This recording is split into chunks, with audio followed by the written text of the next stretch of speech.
Effect discuss कर रहे थे, फोटो इलेक्ट्रिक इफेक्ट।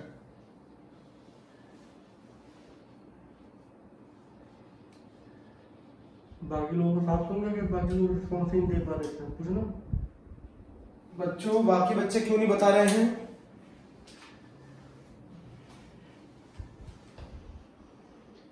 बच्चों, हम लोगों ने पढ़ा था कि फोटो इलेक्ट्रिक इफेक्ट में एक minimum frequency required to eject the electron, minimum frequency is required to eject the electron. इसको क्या कहते हैं बच्चों? Threshold frequency.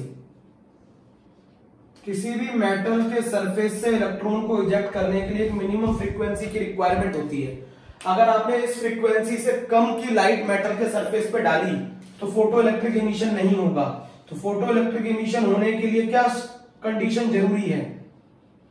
Photo electric emission होने के लिए जो कंडीशन जरूरी है वो इंसिडेंट लाइट की फ्रीक्वेंसी इज ग्रेटर देन और इक्वल टू थ्रेशोल्ड फ्रीक्वेंसी होना जरूरी है। This is the first point. बच्चों, फोटो इलेक्ट्रिक इमिशन होने के लिए इंसिडेंट लाइट की frequency is greater equal to threshold frequency होनी चाहिए। पहला पॉइंट देख दिया हम लोगों ने बच्चों। मेटल के सरफेस पर एक मिनिमम फ्रीक्वेंसी से के बराबर या उससे ज्यादा की लाइट आपको डालनी पड़ेगी, तभी फोटो इलेक्ट्रिक इमिशन होगा, वरना कोई फोटो इलेक्ट्रिक इमिशन नहीं होगा। अगर आप मेटल के सरफेस पर थ्रेशोल्ड फ्रीक्वेंसी से कम की लाइट डालेंगे तो no photo electrons ejected, no photo electrons ejected. बच्चों, कोई फोटो इलेक्ट्रॉन्स इजेक्ट नहीं होंगे।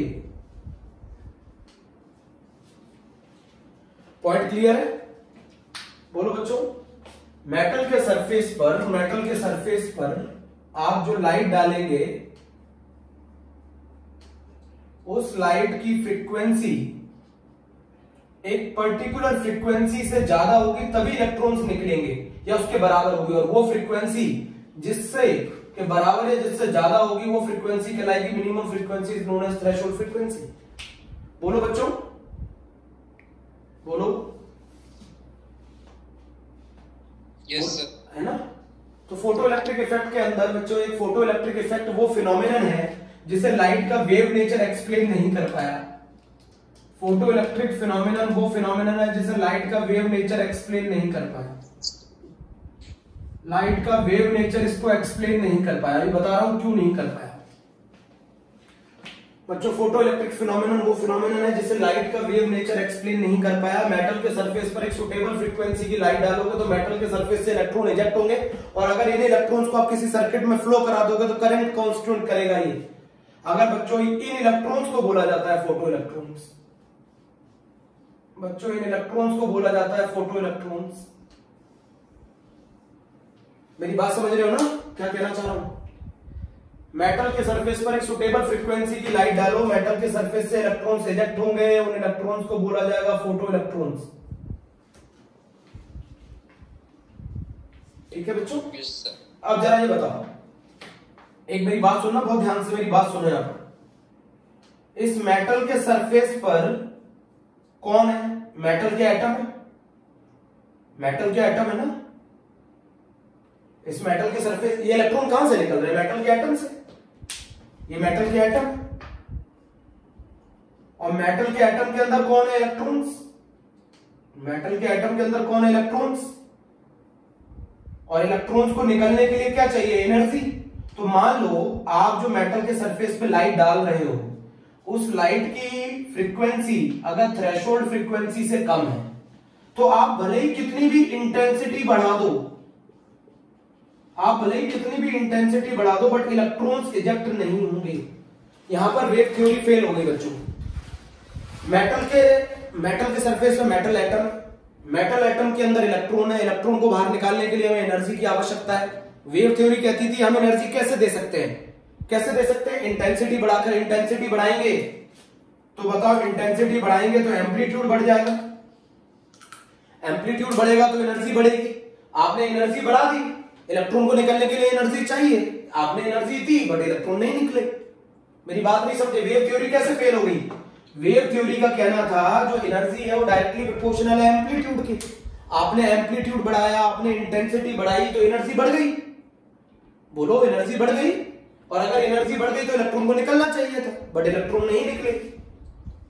इलेक्ट्रॉन नहीं निकले। इस चीज को एक्सप्लेन नहीं कर पाया था कौन, कि इलेक्ट्रॉन क्यों नहीं निकल पा रहे जबकि हम इनको एनर्जी दे रहे हैं। बोलो बच्चों, इसीलिए यस सर। मेरी बात सुन ली ना बहुत ध्यान से? Yes sir. Very good.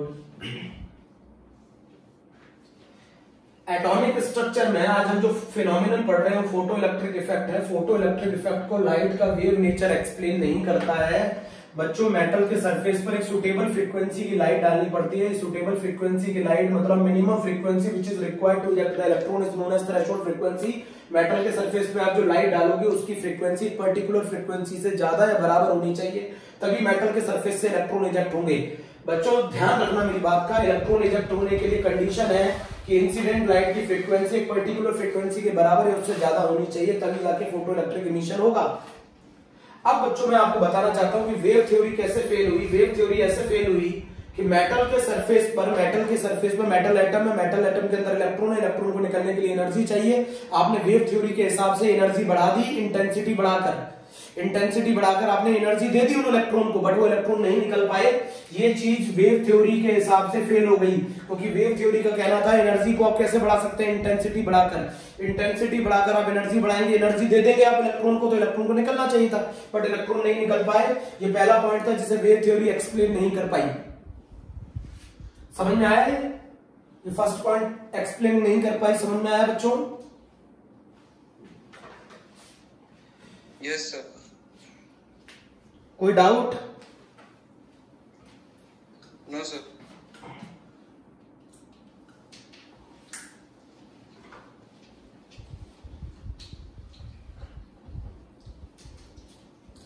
बच्चों सेकंड पॉइंट समझो। बच्चों यहां पे सेकंड पॉइंट समझना, ठीक है? ये बताओ, जो ये इलेक्ट्रॉन है बच्चों,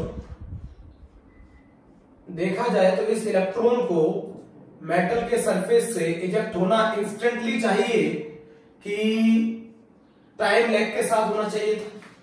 इस इलेक्ट्रॉन, जो ये इलेक्ट्रॉन मेटल के सरफेस पे निकलेगा, टाइम लैग के साथ। वेरी गुड, टाइम लैग के साथ निकलना चाहिए था ना टाइम लैग के साथ। Yes sir. अब बताता हूं क्यों टाइम लैग के साथ इसलिए निकलना चाहिए था, क्योंकि वेव थ्योरी के हिसाब से जो एनर्जी होती है वो पूरे क्रस्ट पे फैली होती है और पूरे ट्रफ पे फैली होती है। इलेक्ट्रॉन तभी निकलेगा ना जब उसे पूरी एनर्जी मिलेगी, तो पहले क्रस्ट एब्जॉर्ब होगा, देन ट्रफ एब्जॉर्ब होगा। तो इस इलेक्ट्रॉन को टाइम लैग के साथ निकलना चाहिए था। मतलब जितनी समय में एनर्जी एब्जॉर्ब होगी और जितने समय में वो इलेक्ट्रॉन निकलेगा, उन दोनों के बीच में कुछ माइक्रो सेकंड, मिली सेकंड्स का क्या होना चाहिए था? टाइम लैग होना चाहिए था। बच्चों मैं बताना क्या चाहता हूं, एनर्जी इन इलेक्ट्रॉन्स को एक साथ नहीं मिल जाएगी, एक ही साथ नहीं मिल जाएगी, क्योंकि वो एनर्जी पूरे क्रस्ट पर और पूरे ट्रफ पर डिस्ट्रीब्यूट है। तो पहले जब वो एनर्जी एब्जॉर्ब करेगा इलेक्ट्रॉन, तो पहले क्रस्ट एब्जॉर्ब करेगा, देन ट्रफ एब्जॉर्ब करेगा। जब पूरी एनर्जी एब्जॉर्ब हो जाएगी तभी तो इलेक्ट्रॉन निकलेगा। जब पूरी एनर्जी एब्जॉर्ब हो जाएगी तभी तो इलेक्ट्रॉन निकलेगा। बोलो, आप ये देखो ना, पूरी एनर्जी डिस्ट्रीब्यूट है पूरी क्रस्ट पे, पूरे ट्रफ पर। तो जब पूरा क्रस्ट एब्जॉर्ब, पहले क्रस्ट एब्जॉर्ब होगा, देन ट्रफ एब्जॉर्ब होगा, जब जाके उसे पूरी एनर्जी मिलेगी इलेक्ट्रॉन को, तब निकलेगा। तो अगर हम वेव थ्योरी के अकॉर्डिंग चलें तो हमारे इलेक्ट्रॉन को जो इजेक्ट होना चाहिए वो लाइट के इंसिडेंट करने पर और इलेक्ट्रॉन के इजेक्शन में कुछ ना कुछ टाइम लैग होना चाहिए। बात नहीं समझे? लाइट इलेक्ट्रॉन के निकलने में और लाइट के मेटल के सरफेस पे गिरने में कुछ ना कुछ टाइम लैग होना चाहिए, बट बाद में चेक किया गया कि ये इलेक्ट्रॉन तो इंस्टेंटली निकलता है। जैसे ही लाइट इस पे टकराएगी मेटल के सरफेस पे, इलेक्ट्रॉन निकलेगा। तो ये चीज तो वेव थ्योरी के हिसाब से गलत आ गई। वेव थ्योरी का कहना था जो एनर्जी है वो पूरे वेव के फॉर्म में है। जब पहले वेव का क्रस्ट एब्जॉर्ब होगा, देन वेव का ट्रफ एब्जॉर्ब होगा, तब जाके इलेक्ट्रॉन को पूरी एनर्जी मिलेगी। तो इलेक्ट्रॉन को जो एनर्जी है वो एक साथ नहीं मिल रही है। अगर हम वेव थ्योरी के अकॉर्डिंग जाए तो इलेक्ट्रॉन को जो निकलना चाहिए था थोड़े टाइम लैग के साथ निकलना चाहिए था, बट इलेक्ट्रॉन टाइम लैग के साथ ना निकला, इंस्टेंटली निकला। जैसे ही मेटल के सरफेस पे लाइट गिरी वैसे ही इलेक्ट्रॉन निकल गया। तो ये चीज वेव थ्योरी एक्सप्लेन नहीं कर पा रही थी कि ऐसा क्यों है। अब बच्चों एक चीज और समझो, इन दोनों में क्या डिफरेंस है कि अगर मैं थ्रेशोल्ड फ्रीक्वेंसी के बराबर फ्रीक्वेंसी के लाइट मेटल के सरफेस पे डालूं, और एक केस ये है कि मैं थ्रेशोल्ड फ्रीक्वेंसी से ज्यादा फ्रीक्वेंसी की लाइट मेटल के सरफेस पे डालूं, इन दोनों में क्या डिफरेंस है बच्चों? एवरीवन, सभी को क्लियर है ना थ्रेशोल्ड फ्रीक्वेंसी क्या है? थ्रेशोल्ड फ्रीक्वेंसी वो फ्रीक्वेंसी है below which no photoelectric emission takes place. This is the minimum frequency which is required to reject the electrons. The minimum frequency is required to reject the electron is known as threshold frequency. दोनों में क्या अंतर है, मेरी बात समझिए.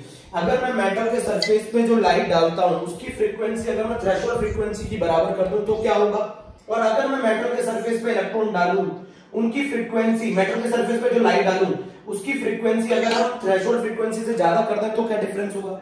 मैं metal के सरफेस पे अगर एक लाइट डालूं उसकी फ्रीक्वेंसी थ्रेशोल्ड फ्रीक्वेंसी के बराबर कर दूं तो क्या होगा, और अगर मैं मेटल के सरफेस पे लाइट डालूं और उसकी फ्रीक्वेंसी थ्रेशोल्ड फ्रीक्वेंसी से ज्यादा कर दूं तो दोनों में डिफरेंस क्या है? दोनों में डिफरेंस क्या है?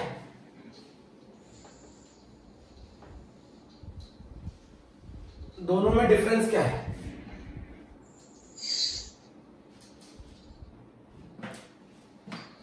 बच्चों जरा समझो,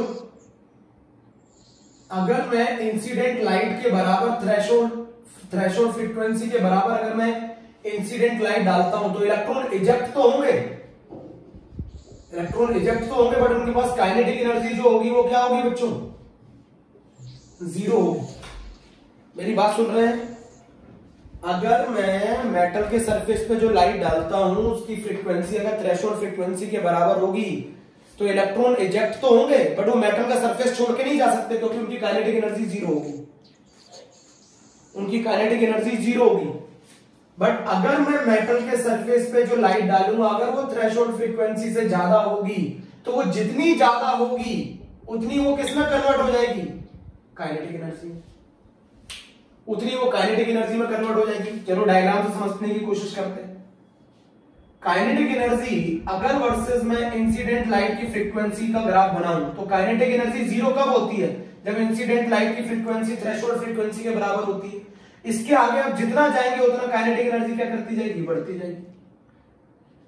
this is a graph between kinetic energy and frequency. बोलो बच्चों, this is a graph between kinetic energy and frequency. मैंने आपसे पूछा दोनों में क्या डिफरेंस है? मैंने आपसे क्वेश्चन पूछा, पहले बात तो माइक बंद करो. जो आंसर देगा वही माइक ऑन करेगा बच्चों. मैंने आपसे एक क्वेश्चन पूछा है, दोनों में क्या डिफरेंस है कि अगर मैं इंसिडेंट लाइट की जो फ्रीक्वेंसी है अगर मैं वो थ्रेशोल्ड फ्रीक्वेंसी के बराबर डाल दूं तो इस केस में इलेक्ट्रॉन इजेक्ट तो होंगे बट उनकी काइनेटिक एनर्जी जीरो होगी. तो जब इंसिडेंट लाइट की फ्रीक्वेंसी, आप ये देखो, ये वाई एक्सिस है ना, इस पर ये है इंसिडेंट लाइट की फ्रीक्वेंसी. जब इंसिडेंट लाइट की फ्रीक्वेंसी थ्रेशोल्ड फ्रीक्वेंसी के बराबर होगी तब काइनेटिक एनर्जी जीरो होगी. इसके बाद जितनी इंसिडेंट लाइट की फ्रीक्वेंसी थ्रेशोल्ड फ्रीक्वेंसी से ज्यादा होगी वो सारी किस में कन्वर्ट हो जाएगी? काइनेटिक एनर्जी में. जैसे ही आपने थ्रेशोल्ड फ्रीक्वेंसी से ज्यादा फ्रीक्वेंसी की लाइट डाली वो काइनेटिक एनर्जी लगातार क्या करने लगी? इंक्रीज करने लगी. This is a curve between a kinetic energy and a frequency. बच्चों, this is a curve between kinetic energy and a frequency.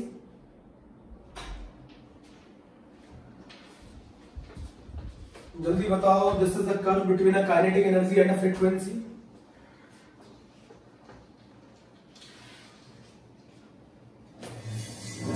बोलो बच्चों.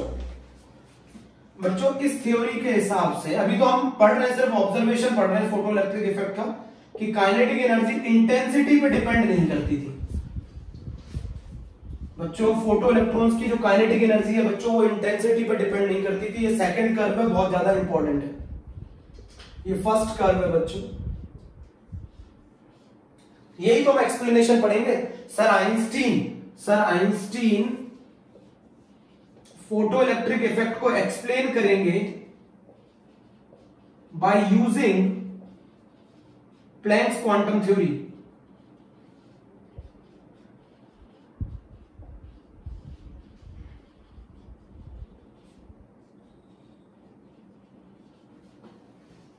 Sir using photo electric effect को एक्सप्लेन करेंगे by using Planck's quantum theory. बच्चों third जो curve था, अगर मान लो मैं मेटल के सरफेस पे जो लाइट डालूं उसकी फ्रीक्वेंसी थ्रेशोल्ड फ्रीक्वेंसी से ज्यादा है, तो उस केस में जो number of photo electrons emit होंगे पर सेकंड पर मीटर स्क्वायर वो लगातार बढ़ते जाएंगे इंटेंसिटी के साथ। अगर आप इंटेंसिटी बढ़ा दो, मान लो ये कंडीशन रखते हुए आप इंटेंसिटी बढ़ा दो, तो जो number of photo electrons eject होंगे मेटल के सरफेस से वो बढ़ जाएंगे। ये तीन ऑब्जर्वेशन है जिनको हम किसके बेसिस पर एक्सप्लेन करेंगे? प्लैंक्स क्वांटम थ्योरी के बेसिस पर एक्सप्लेन करेंगे। बच्चों ये तीन ऑब्जर्वेशन है मेन जिनको हम किसके बेसिस पर एक्सप्लेन करेंगे? प्लैंक्स क्वांटम थ्योरी के बेसिस पर एक्सप्लेन करेंगे। सुन लिया ध्यान से कि number of photo electrons ejected per second per metre square is directly proportional to the intensity. But कब? जब ये कंडीशन होगी कि इंसिडेंट लाइट की फ्रीक्वेंसी थ्रेशोल्ड फ्रीक्वेंसी के बराबर या उससे ज्यादा होगी। उस केस में आप जितना ज्यादा इंटेंसिटी बढ़ाएंगे उतना ज्यादा मेटल के सरफेस से इलेक्ट्रॉन्स इजेक्ट होंगे। सुन लिया ध्यान से? ध्यान से सुन लिया?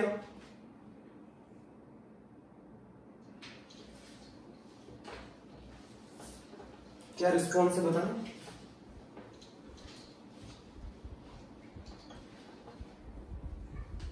इनको कुछ आ भी रहा है कि नहीं आ रहा है?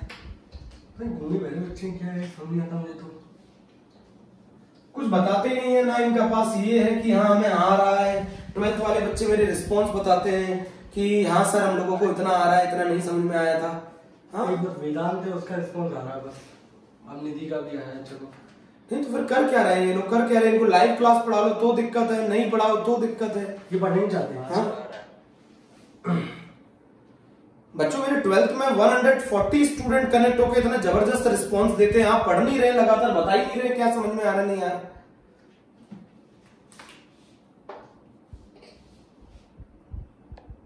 एक एक वर्ड आपको समझा दिया फोटो इलेक्ट्रिक इफेक्ट का, फिर भी आप लोग वो लगातार नो, अगर नहीं पढ़ना तो मना कर दो ना।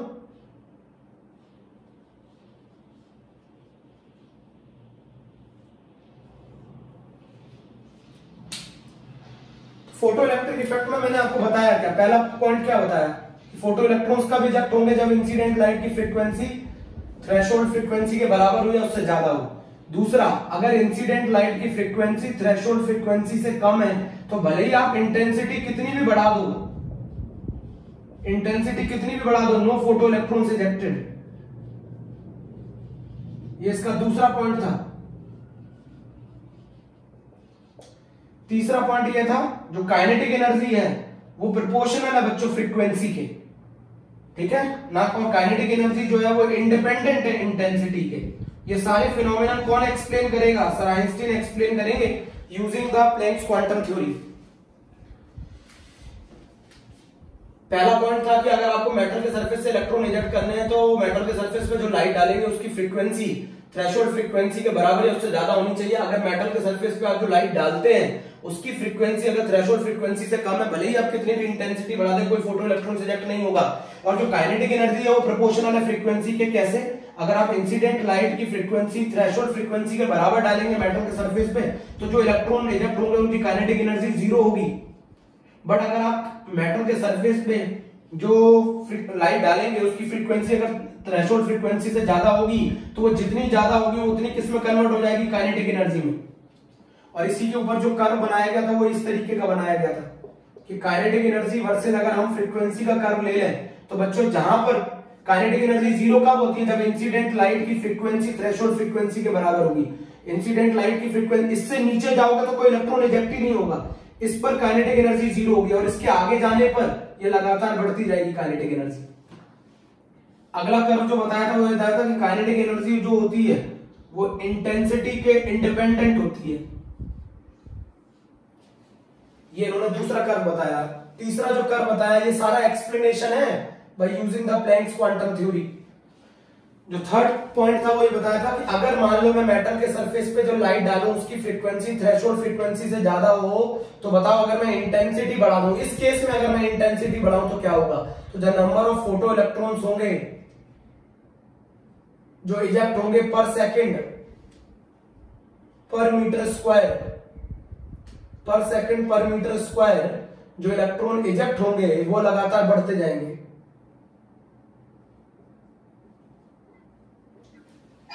अब दोबारा बता दिया सर, अब दोबारा बता दिया, अब क्या करें बताओ। Yes sir. सर ये पहला वाला ग्राफ समझा दीजिए सर। काइनेटिक एनर्जी वाला। Yes sir. ये बताओ काइनेटिक एनर्जी जीरो कब होगी बच्चों? काइनेटिक एनर्जी जीरो कब होगी बताओ? जब थ्रेशोल्ड फ्रीक्वेंसी के इक्वल फ्रीक्वेंसी से। हाँ तो थ्रेशोल्ड फ्रीक्वेंसी तो ये रही, तो इंसिडेंट लाइट की फ्रीक्वेंसी जब थ्रेशोल्ड फ्रीक्वेंसी के बराबर होगी तो काइनेटिक एनर्जी यहाँ जीरो होगी। Yes sir. हाँ, और जब इससे ज्यादा होगी, मान लो जब ये न्यू आई न्यू नॉट के बराबर है तब काइनेटिक एनर्जी जीरो है। अब इससे ज्यादा करना न्यू आई को, तो वो जितनी ज्यादा होगी वो किसमें कन्वर्ट हो रही है? जितनी तुमने ज्यादा करी है वो किसमें कन्वर्ट हो रही है?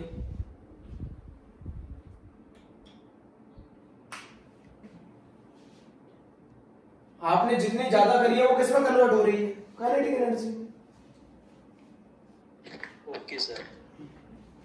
अरे भैया जब न्यू आई की वैल्यू न्यू नॉट के बराबर है तो उस पॉइंट पे काइनेटिक एनर्जी जीरो है।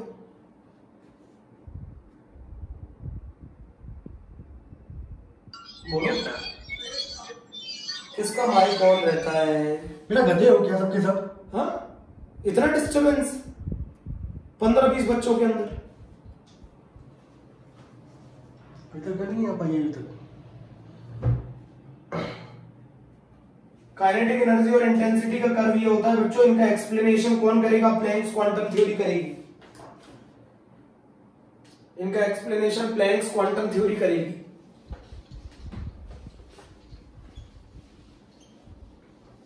Okay sir.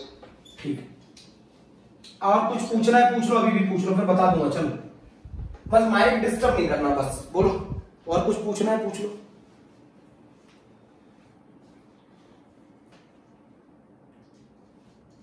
बच्चों रिस्पॉन्स करोगे तब तो पता चलेगा टीचर को। सर अभी तक का तो आ गया सर। नहीं बेटा मुझे लग रहा है एक ही को आ रहा है, बाकी लोग क्या है घूमे बहरे बैठे हैं क्या? नहीं सर आ गया। प्लैंक्स क्वांटम थ्योरी आ गया सर, आ गया। हाँ तो बताए ना बिल्कुल।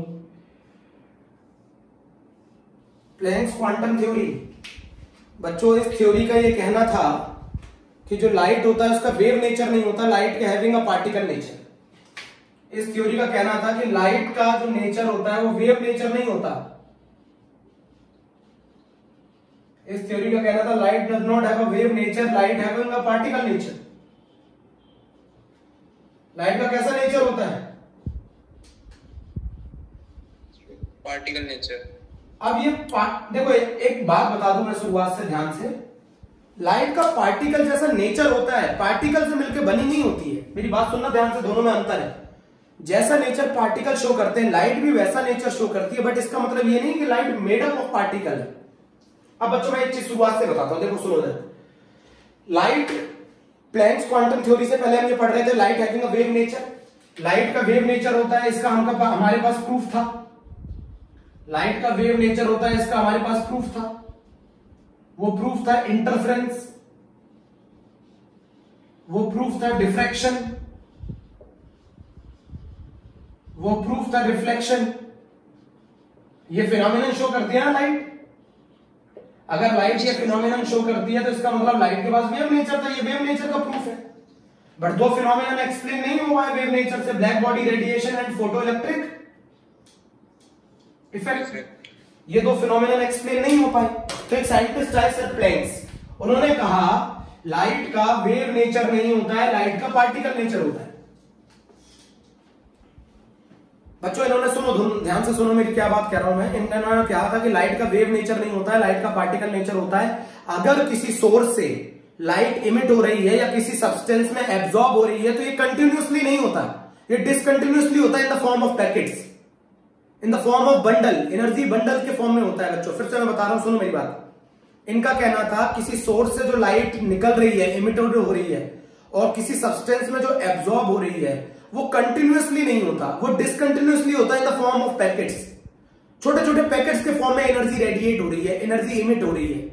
कोई सब्सटेंस एनर्जी एब्जॉर्ब कर रहा है, वो पैकेट एब्जॉर्ब कर रहा है। कोई सब्सटेंस एनर्जी इमिट कर रहा है तो उसका मतलब वो पैकेट इमिट कर रहा है। इससे पहले वाली थ्योरी ये कहती थी एनर्जी जो रेडिएट हो रही है जो वेव के फॉर्म में, वो कंटिन्यूस फॉर्म में हो रही है। मतलब एनर्जी जो रेडिएट हो रही है सोर्स से रिसीवर तक, वो कंटिन्यूसली हो रही है। पहले की थ्योरी ये कहती थी, इधर सुनो, पहले की थ्योरी ये कहती थी मान लो ये सोर्स है और बच्चों ये रिसीवर है, यहां तक जो भी एनर्जी इमिट हो रही थी बच्चों वो कंटिन्यूसली हो रही थी। बच्चों मैं फिर बता रहा हूं, सोर्स से रिसीवर तक जो भी एनर्जी इमिट हो रही थी बच्चों वो कंटिन्यूसली हो रही थी। पहले वेव थ्योरी ऐसा कहती थी, वेव थ्योरी कहती थी कि सोर्स से जो रिसीवर तक जो भी एनर्जी निकल रही थी वो कंटिन्यूस फॉर्म में आ रही थी इन the form of wave. But ये थ्योरी कहती है नहीं, ऐसा नहीं है, ये जो एनर्जी निकल रही है छोटे छोटे एनर्जी पैकेट्स के फॉर्म में निकल रही है, ये छोटे छोटे एनर्जी पैकेट्स के फॉर्म में निकल रही है बच्चों। Yes sir. लाइट जो है बच्चों मेरी बात सुनना, पुरानी थ्योरी ये कहती थी कि सोर्स से रिसीवर तक जो भी लाइट निकल रही है, जो भी जा रही है वो कंटिन्यूसली जा रही है। बट ये थ्योरी कहती है ऐसा नहीं है, जो लाइट इमिट हो रही है वो in the form of small packets हो रही है जिनको हम लोग क्वांटा बोलते हैं। अगर इलेक्ट्रोमैग्नेटिक रेडिएशन बोलोगे तो इन्हें क्वांटा बोला जाएगा। इलेक्ट्रोमैग्नेटिक रेडिएशन के केस में इनको क्वांटा बोला जाएगा और विजिबल लाइट के केस में इन एनर्जी पैकेट्स को फोटोन बोला जाएगा। बच्चों मेरी बात समझनी है, सुनो बहुत ध्यान से सुनना मेरी बात। मैं क्या बता रहा हूं, जो electromagnetic radiation emitted or absorbed by the body is not continuously, is discontinuously in the form of small packets, energy packet is known as quanta। और ये जो पैकेट्स होते हैं ये बिट बाय बिट निकलते हैं एकदम। सुन रहे हैं बच्चों मेरी बात? बहुत ध्यान से सुनो मेरी बात, क्या कहना चाह रहा हूं, है ना? मेरी बात सुनो जब। Yes sir. जो the electromagnetic radiation emitted or absorbed by the body, the electromagnetic radiation emitted or absorbed by the body is not continuously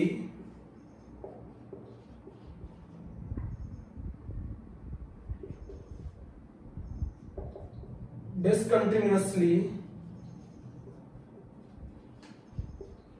in the form of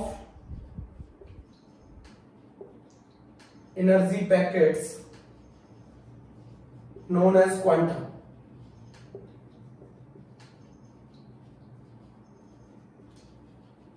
बच्चों बड़ी सिंपल सी बात है, जो इलेक्ट्रोमैग्नेटिक रेडिएशन किसी भी बॉडी से emit हो रही है या एब्जॉर्ब हो रही है वो कंटिन्यूअस मैनर में नहीं हो रही, मतलब वेव के फॉर्म में नहीं हो रही है, वो छोटे छोटे एनर्जी पैकेट्स के फॉर्म में हो रही है बच्चों। अब मेरी बात सुनिएगा, एक ही समय में वेव हर जगह प्रेजेंट हो सकती है। मैं वेव नेचर और पार्टिकल नेचर में अंतर बता रहा हूं। वेव नेचर का मतलब होता है एक वेव एक ही रीजन में हर जगह प्रेजेंट होगी। मान लो इस समय मैं बोल रहा हूं तो इस कमरे के अंदर साउंड वेव हर जगह फैली हुई होगी। एक समय में एक रीजन में वेव हर जगह प्रेजेंट हो सकती है। बट पार्टिकल, मान लो ये मार्कर है, ये सिर्फ इसी जगह प्रेजेंट होगा इसी समय पर, एट अ पर्टिकुलर टाइम एक पर्टिकुलर रीजन में ये इधर प्रेजेंट होगा, उधर प्रेजेंट नहीं होगा।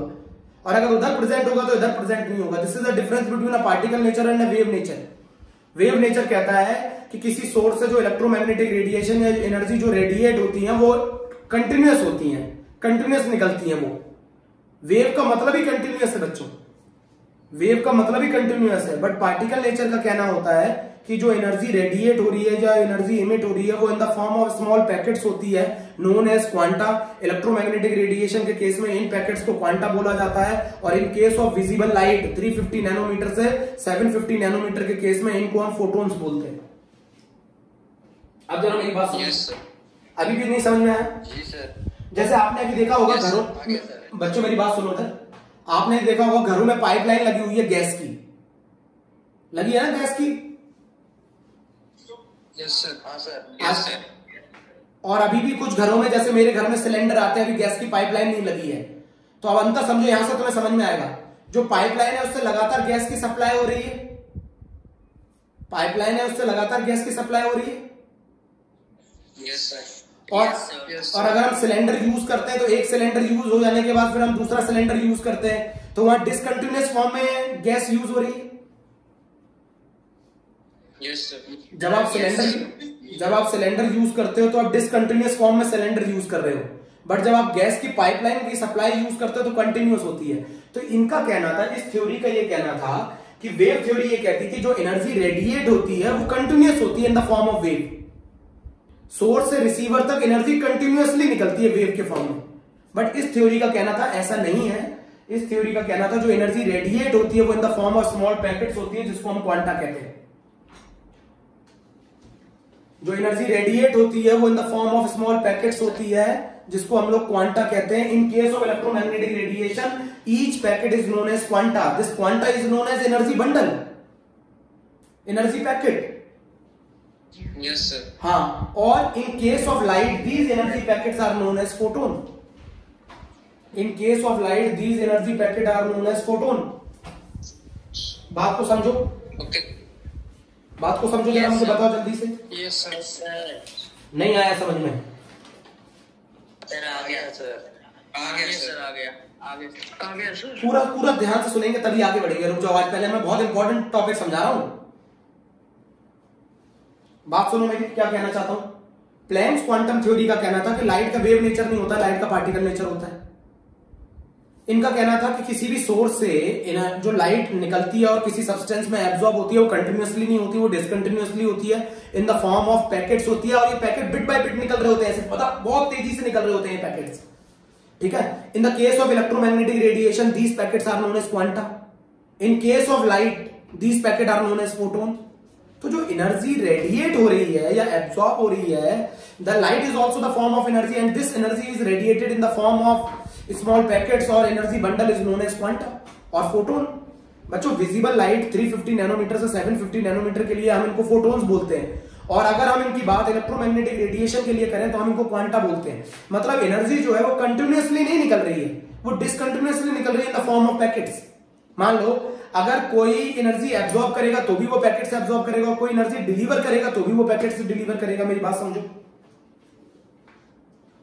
Yes sir. Yes sir. मेरी बात नहीं समझा अभी भी? कुछ डाउट? सर नॉर्मली इनको क्या बोलेंगे, दोनों केस ही, सिर्फ यही दो केस रहेंगे, और EMR और विजिबल कौन लाइट। सी बात है बच्चों? अगर हम लोग किसको देख पाते हैं? विजिबल लाइट को। तो विजिबल लाइट के केस में इनको फोटोन बोल देते हैं। इसके अलावा कोई भी एनर्जी होगी तो उसको क्वांटा बोलेंगे। जनरल वर्ड क्वांटा है, इन एनर्जी पैकेट्स को क्वांटा बोलते हैं। जनरल वर्ड क्वांटा है, इन एनर्जी पैकेट्स को क्वांटा बोलते हैं। But for visible light these are known as photons. अच्छा, लाइट का पार्टिकल नेचर का मतलब क्या है? लाइट का पार्टिकल नेचर का मतलब है एनर्जी का पैकेट्स के फॉर्म में निकलना। एनर्जी का पैकेट्स के फॉर्म में निकलना, ये पार्टिकल नेचर बताता है लाइट का। बच्चों energy, light is also the form of energy, और लाइट का पैकेट्स के फॉर्म में डिलीवर होना, ये क्या बताता है? पार्टिकल नेचर बताता है। Yes sir. और लाइट का कंटिन्यूटी में वेव के फॉर्म में निकलना, ये किस नेचर को बताता है? वेव नेचर को बताता है। वेव नेचर को। ये बताओ, इससे पहले वाली थ्योरी जो वेव थ्योरी थी वो ये कहती थी, वेव थ्योरी ये कहती थी कि सोर्स से रिसीवर तक जो भी एनर्जी निकल रही है वो in the form of continuous form में निकल रही है, in the form of wave. Source से रिसीवर तक जो भी एनर्जी निकल रही है वो कंटिन्यूअस फॉर्म में थी, वेव के फॉर्म में। ये कहता था ओल्ड थ्योरी। बट ये थ्योरी कहती थी कि सोर्स से रिसीवर तक जो भी एनर्जी निकल रही है वो छोटे छोटे पैकेट्स के फॉर्म में निकल रही है, और ये पैकेट बिट बाय बिट निकल रहे हैं। And light is also the form of energy and it is delivered in the form of packet is known as particle nature of light. What do you mean by the particle nature of light? Light का हाँ, energy का packets के form में निकलना। तो main point क्या है? पहला पॉइंट सीखो। द इलेक्ट्रोमैग्नेटिक रेडिएशन इमिटेड और absorbed by the body is not continuously, discontinuously in the form of energy packets known as quanta. इनको क्वांटा बोला जाता है। और in case of visible light these are known as photon. बच्चों मैं अभी भी बता दूं, ये पार्टिकल्स नहीं है, लाइट पार्टिकल्स के फॉर्म में नहीं होती। मैं अभी भी फिर बता रहा हूं, पार्टिकल नेचर होना और पार्टिकल से मिलकर बने होने दोनों में अंतर है। अगर लाइट पार्टिकल से मिलकर बनी होती तो उसका उन पार्टिकल का कुछ ना कुछ मास होता, कुछ ना कुछ वो जगह घेरते। तो अगर मैं किसी बॉक्स में लाइट को डाल दूं तो क्या उस बॉक्स का मास बढ़ जाएगा? बिल्कुल नहीं बढ़ेगा। रीजन बता दूं, इसलिए नहीं बढ़ेगा क्योंकि लाइट पार्टिकल से मिलकर बनी नहीं है। लाइट तो एक मासलेस पार्टिकल कह सकते हो आप इनको। इमेजिनरी पार्टिकल कह सकते हो, बट ये पार्टिकल है ही नहीं। Photon is not a particle, quanta is not a particle, these are the energy packets. तो लाइट का कोई भी सोर्स या कोई भी सब्सटेंस जो लाइट एब्जॉर्ब करेगा या एमिट करेगा वो in the form of these energy packets करेगा, ऐसा कहना था सर प्लैंक्स। वेव का मतलब समझते हो ना, इस कमरे में अगर वेव है तो वो हर जगह प्रेजेंट होगी, और अगर इस कमरे में मैं पार्टिकल की बात करूं तो पार्टिकल सिर्फ एक ही जगह प्रेजेंट होगा। अब मैं आपको अंतर समझाता हूं, सुनो दर, तुम पत्थर के टुकड़े ले लो हाथ में, पत्थर के टुकड़े ले लिया आपने हाथ में, और इन पत्थर के टुकड़ों को बहुत तेजी से फेंको। पत्थर के टुकड़े क्या है? पार्टिकल। बहुत तेजी से फेंको, तो क्या बताओ, क्या ये कंटिन्यूअस फॉर्म करेंगे कि इनके बीच में कुछ ना कुछ गैप होगा? बच्चों, अगर मैं पत्थर के टुकड़े ले लूं और उन्हें लगातार फेंकूं एक दूसरे के पीछे बहुत तेजी से, तो बताओ इन पार्टिकल, इन पत्थर के टुकड़ों में कुछ ना कुछ गैप होगा कि ये कंटिन्यूअस होंगे?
हेलो बच्चों, कनेक्ट हो गए सभी? Yes sir. Yes sir.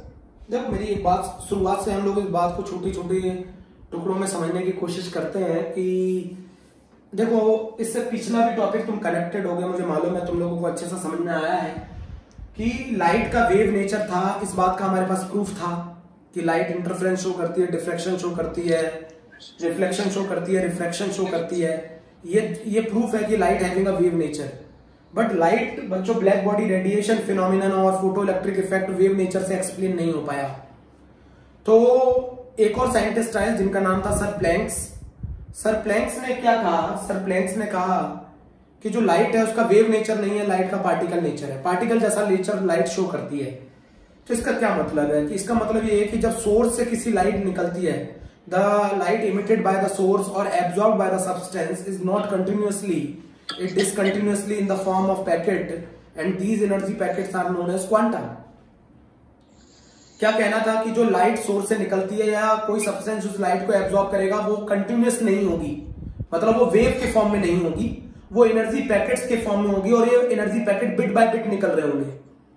ठीक है, इससे पहले वाली थ्योरी ये कहती थी कि जो इलेक्ट्रोमैग्नेटिक रेडिएशन किसी सब्सटेंस से इमिट की जाएंगी वो रिसीवर तक कंटिन्यूअस फॉर्म में निकलेंगी। एनर्जी जो इमिट की जाएगी ना, इलेक्ट्रोमैग्नेटिक रेडिएशन, अगर मान लो कोई सब्सटेंस इलेक्ट्रोमैग्नेटिक रेडिएशन इमिट करता है तो वो रिसीवर तक कंटिन्यूअस एनर्जी ट्रेवल करेगी। बट इसका कहना था इस थ्योरी का कि नहीं, ऐसा नहीं होता, कंटिन्यूअसली नहीं होता, डिसकंटिन्यूअसली होता है, in the form of energy packets होता है। मेरी बात समझो, अब जरा मुझे बताओ। Yes sir.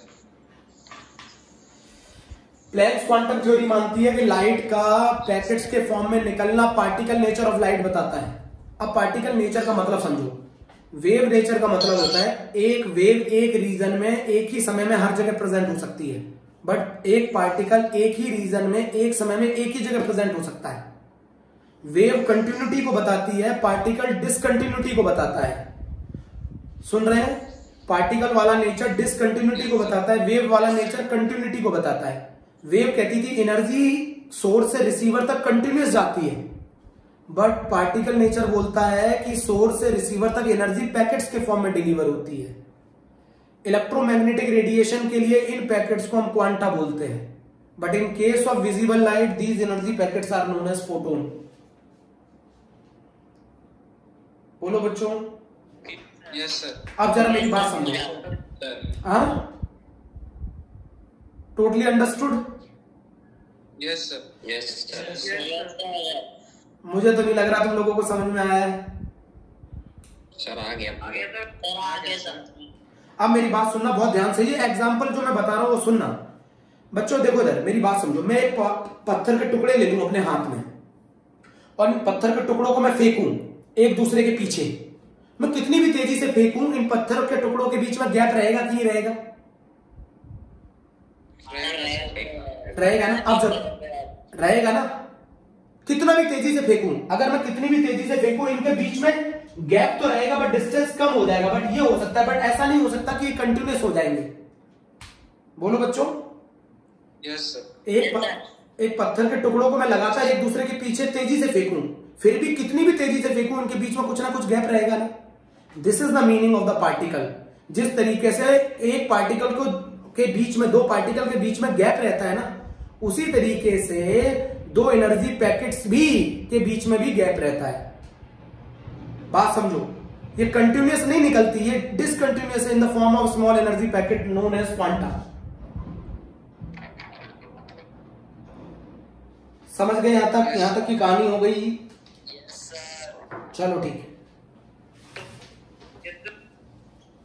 कोई डाउट? No sir. अब मेरा क्वेश्चन, मेरा खुद से क्वेश्चन था, ये ईच क्वांटा कितनी एनर्जी कैरी करते हैं?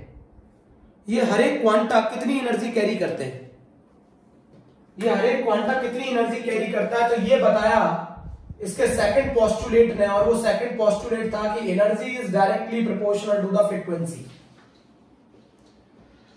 हर एक फोटोन की जो एनर्जी है, हर एक क्वांटा की जो एनर्जी है, वो किसके प्रोपोर्शनल है बच्चों? फ्रीक्वेंसी के। फ्रीक्वेंसी। प्रोपोर्शनलिटी का साइन हटाओगे, एक कांस्टेंट आएगा जिसका नाम है प्लैंक्स कांस्टेंट। Planck's constant. और इस प्लैंक्स कांस्टेंट की जो वैल्यू होती है वो होती है 6.6 इंटू 10 की power -34 joule second in MTS system. और इस h की जो वैल्यू होती है वो होती है 6.6 इंटू 10 की पावर -27 अर्ग सेकंड इन सीजीएस सिस्टम। तो बताओ, हर एक फोटोन, हर एक क्वांटा की एनर्जी कितनी होती है बच्चों? जरा बताओ, ईच क्वांटा की एनर्जी कितनी होती है? बोलो बच्चों, जल्दी बताओ। ईच क्वांटा की एनर्जी कितनी होती है? H new. बोलो। ये डिपेंडेंट फ्रीक्वेंसी।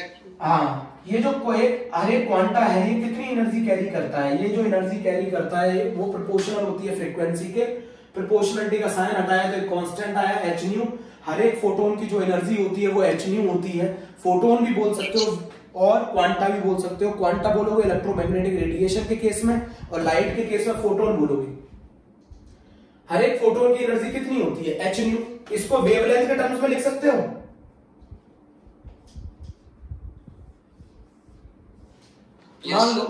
मान लो मैं आपसे एक क्वेश्चन पूछ रहा हूं। Yes sir.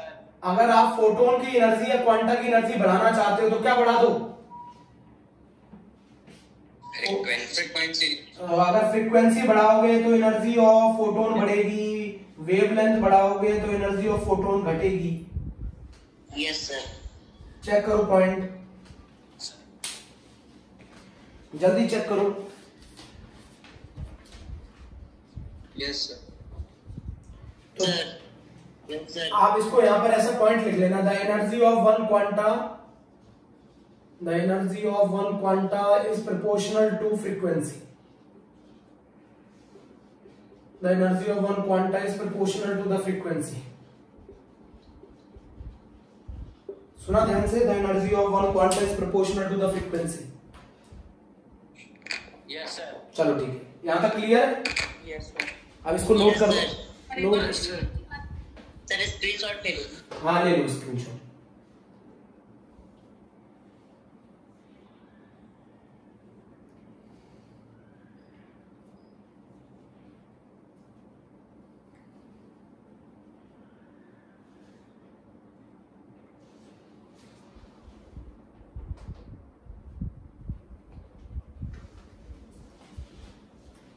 रफ कर दूं?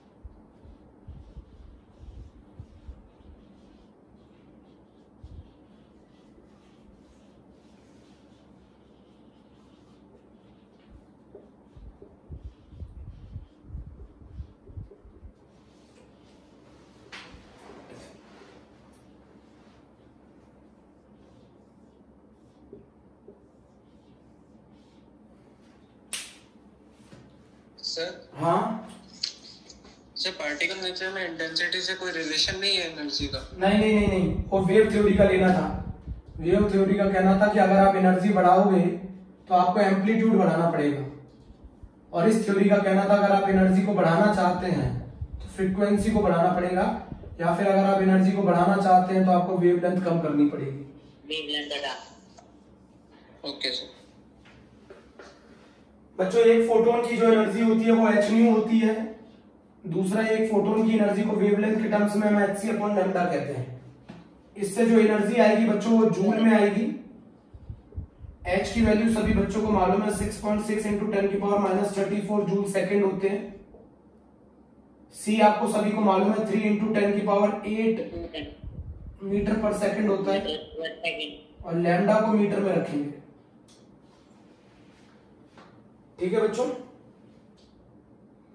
Yes sir. चलो ठीक है, यहां तक की बात हो गई है। एनर्जी, अच्छा ये बताओ एनर्जी ऑफ 1 मोल फोटोन कितनी होगी? एनर्जी ऑफ 1 मोल फोटोन, आप 1 मोल फोटोन भी बोल सकते हैं, 1 मोल क्वांटा ही बोल सकते हैं। तो बताओ टोटल एनर्जी कितनी होगी 1 मोल फोटोन की? बोलो जल्दी। तो टोटल एनर्जी होगी 1 मोल फोटोन की Na × h न्यू। 1 मोल में कितने फोटोन्स होंगे? 1 मोल में कितने फोटोन्स होंगे? Na। और हर एक फोटोन की एनर्जी कितनी होती है? h new. तो टोटल एनर्जी कितनी होगी? Na × h new. बोलो बच्चों, energy of 1 mole photon. Yes yes sir. 1 मोल में कितने फोटोन होंगे? Na फोटोन्स होंगे, और एक फोटोन की एनर्जी कितनी होती है? h new. मल्टीप्लाई कर दो, टोटल एनर्जी आ जाएगी, और जो टोटल एनर्जी आएगी वो आएगी जूल पर मोल में। This is the energy of 1 mole photon. अच्छा मुझे एक चीज और बताओ, थर्ड पोस्टुलेट, थर्ड पॉइंट बताओ, कोई भी सब्सटेंस जो एनर्जी इमिट करेगा या एब्जॉर्ब करेगा, टोटल एनर्जी कितनी भी इमिट कर सकता है या कितनी भी एब्जॉर्ब कर सकता है? बोलो बताओ जल्दी। कोई सब्सटेंस जो टोटल एनर्जी इमिट करेगा या एब्जॉर्ब करेगा वो कितनी भी कर सकता है कि एक फिक्स अमाउंट में करेगा? सो फिक्स चीज की कैपेसिटी हो। मैं फिर से क्वेश्चन पूछ रहा हूं, सुनो ध्यान से।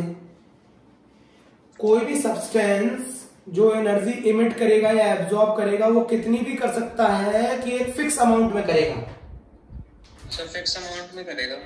बिल्कुल, वेरी गुड, फिक्स अमाउंट में करेगा। कैसे? कैसे? सर जितनी कैपेसिटी होगी। जल्दी बताओ कैसे? जानते हो बच्चों, इधर सुनो, मेरी बात सुनो, मैं आपको एक एग्जांपल से समझाता हूं। कोई भी सब्सटेंस वही एनर्जी इमिट करेगा जो इंटीग्रल मल्टीपल होगा एक फोटोन की एनर्जी का। फिर से मेरी बात सुनो, वही एनर्जी इमिट कर सकता है जो एक क्वांटा की एनर्जी का इंटीग्रल मल्टीपल हो। कोई भी एनर्जी इमिट नहीं कर सकता, वो एक फिक्स अमाउंट में ही एनर्जी इमिट या एब्जॉर्ब कर सकता है। वही एनर्जी इमिट या एब्जॉर्ब कर सकता है जो इंटीग्रल मल्टीपल होगी एक क्वांटा की एनर्जी का। मतलब नहीं समझे? देखो दर्शकों, मान लो एक क्वांटा की जो एनर्जी है वो 2 जूल है, एक क्वांटा की एनर्जी 2 जूल है, तो बताओ कितनी एनर्जी, एक क्वांटा की एनर्जी 2 जूल है, तो बताओ कितनी एनर्जी इमिट कर सकता है? 2 जूल कर सकता है, 4 जूल कर सकता है, 6 जूल कर सकता है, 8 जूल कर सकता है, 10 जूल कर सकता है। बट क्या वो 5 जूल एनर्जी इमिट कर सकता है? No sir. No sir. वो एक फिक्स अमाउंट में एनर्जी इमिट करेगा जो कि इस एक क्वांटा की एनर्जी का इंटीग्रल मल्टीपल होगा। मेरी बात समझो, मेरी बात नहीं समझे? सुनो मेरी बात बच्चों, एक क्वांटा की जो एनर्जी होगी ना, टोटल एनर्जी जो वो इमिट या एब्जॉर्ब करेगा वो उस एक क्वांटा की एनर्जी का इंटीग्रल मल्टीपल होगा। बच्चों कोई भी फोटोन, कोई भी 1.5 क्वांटा रिलीज नहीं कर सकता, 1.8 क्वांटा रिलीज नहीं कर सकता, 1.9 क्वांटा रिलीज नहीं कर सकता। एक क्वांटा रिलीज करेगा, या फिर 2 क्वांटा करेगा, या फिर 3 क्वांटा करेगा, या फिर 4 क्वांटा करेगा। 1.1 क्वांटा नहीं कर सकता रिलीज, 1.2 क्वांटा नहीं कर सकता। बात नहीं समझे? समझ गए सर। सर समझ गए। क्या समझे बताओ? Sir integral value of one quanta ही। हाँ बिल्कुल, वो इंटीग्रल वैल्यू जो टोटल एनर्जी इमिट या एब्जॉर्ब करेगा वो वन क्वांटा की इंटीग्रल मल्टीपल ही होगी। जो वो एनर्जी रिलीज या एब्जॉर्ब करेगा वो वन क्वांटा की एनर्जी का इंटीग्रल मल्टीपल ही होगा। मान लो अगर एक क्वांटा की एनर्जी, मान लो बच्चों एक क्वांटा की एनर्जी अगर 2.5 जूल है तो क्या वो 4 जूल एनर्जी इमिट कर सकता है? No sir. क्या एक क्वांटा की एनर्जी अगर 2.5 जूल है तो क्या वो 4 जूल एनर्जी इमिट कर सकता है? No sir. क्यों नहीं कर सकता? सर ये 4 जूल इंटीग्रल मल्टीपल बिल्कुल बच्चों, मैं बताना ये चाहता हूं इतनी सी बात से कि कोई भी सब्सटेंस या तो एक क्वांटा एब्जॉर्ब करेगा, या तो 2 करेगा, या 3 करेगा, या 4 करेगा, या 5 करेगा, बट 1.1 क्वांटा कुछ नहीं एब्जॉर्ब कर सकता, 1.2 क्वांटा नहीं कर सकता, 1.3 नहीं कर सकता। मतलब कोई भी सब्सटेंस जो एनर्जी एब्जॉर्ब करेगा वो भी इंटीग्रल मल्टीपल होगा क्वांटा के, और जो रिलीज करेगा वो भी इंटीग्रल मल्टीपल होगा। मतलब कोई भी सब्सटेंस एक क्वांटा एनर्जी रिलीज कर सकता है, 2 कर सकता है, 4 कर सकता है, 10 कर सकता है, बट 1.5 नहीं कर सकता। उसी तरीके से कोई भी सब्सटेंस एनर्जी एब्जॉर्ब जो करेगा वो एक क्वांटा कर सकता है, 2 कर सकता है, 3 कर सकता है, बट 1.2 नहीं कर सकता। बोलो जल्दी बोलो। आ गया सर। बच्चों यही तो चीज मैं बताना चाह रहा हूं, इसी को तो डिसकंटिन्यूटी कहते हैं कि एक क्वांटा के बाद सिर्फ कौन सी एनर्जी रिलीज होगी? 2 क्वांटा, 1.1 क्वांटा नहीं हो सकती, 1.2 नहीं हो सकती, 1.3 नहीं हो सकती। अगर वो 1.1 कर देता, 1.2 कर देता, 1.3 कर देता तो फिर तो कंटिन्यूअस हो जाता वो। Yes sir. आप डाउट बोलो। Yes sir. डाउट बोलो, डाउट जल्दी बोलो। अभी नहीं है। हाँ अभी तक जो पढ़ा है उसमें नहीं आया। क्लियर है सब कुछ? Yes yes sir. तो आप ये लिख सकते हैं जो टोटल एनर्जी होगी बच्चों, मैं वो ऐसे लिख सकता हूं क्या? N into h nu, and this N is known as 1 2 3 4 5 6 7. The total energy emitted or absorbed by the any substance is the integral multiple of h nu. बोलो जल्दी से, जल्दी बताओ। Yes sir. पक्का? Yes sir. तो ये planks quantum theory की कहानी हो गई बच्चों, प्लैंक्स क्वांटम थ्योरी की कहानी हो गई। Yes sir. समझ में आ गया पूरा? Yes sir. यस सर आ गया। Yes sir. बहुत छोटी सी बात है, 3 पॉइंट कहता था बस प्लैंक्स क्वांटम थ्योरी बच्चों, 3 पॉइंट। प्लैंक्स क्वांटम थ्योरी के सिर्फ 3 मेन पॉइंट्स थे। बताओ पहला पॉइंट क्या था? पहला पॉइंट ये था किसी भी फोटोन की जो एनर्जी है ईच फोटोन की वो प्रोपोर्शनल होती है फ्रीक्वेंसी के। प्रोपोर्शनलिटी का साइन हटाओगे तो h न्यू, इसको वेवलेंथ के टर्म्स में लिखोगे तो hc अपॉन लैम्डा। सेकंड इसका जो पॉइंट था बच्चों वो ये कहता था, सुन रहे हैं? पहला पॉइंट हो गया ना, energy is proportional to the frequency equals to h nu equals to hc upon lambda. अगर आपको फ्रीक्वेंसी बढ़ाएंगे तो एनर्जी बढ़ेगी, वेवलेंथ बढ़ाएंगे तो एनर्जी घट जाएगी। किसी भी क्वांटा की एनर्जी को अगर आपको बढ़ाना है तो उसकी फ्रीक्वेंसी बढ़ा दीजिए, और अगर किसी भी क्वांटा की एनर्जी को घटाना है तो वेवलेंथ इंक्रीज कर दीजिए। तीसरा पॉइंट जो बोला था वो ये बोला था जो टोटल एनर्जी रिलीज या एब्जॉर्ब होगी वो इंटीग्रल मल्टीपल होगी उस क्वांटा ईच क्वांटा की एनर्जी का।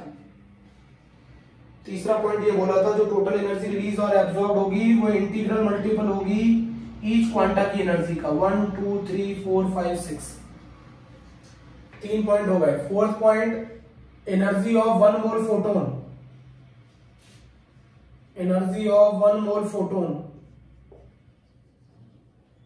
तो एक मोल में कितने फोटोन होते हैं? Na, और एक फोटोन की एनर्जी कितनी होती है? तो ये हो जाएगी total energy of 1 mole photon.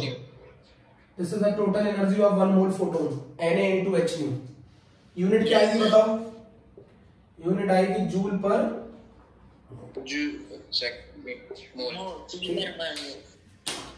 बस आज के लिए इतना कर लो, मैंने समझाने की बहुत कोशिश की है तुम्हें आज।